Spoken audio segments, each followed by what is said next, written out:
Dubai ने golden वीजे देने का ऐलान कर दिया।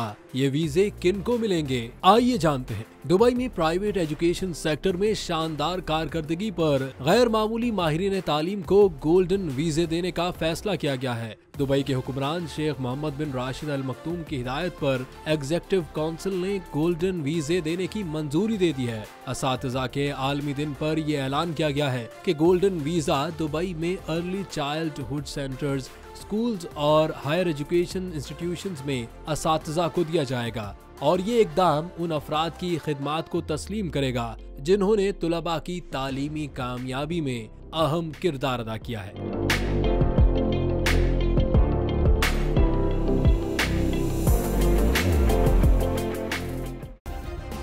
सब्सक्राइब करें और बेल दबाएं ताकि कोई खबर रह न जाए।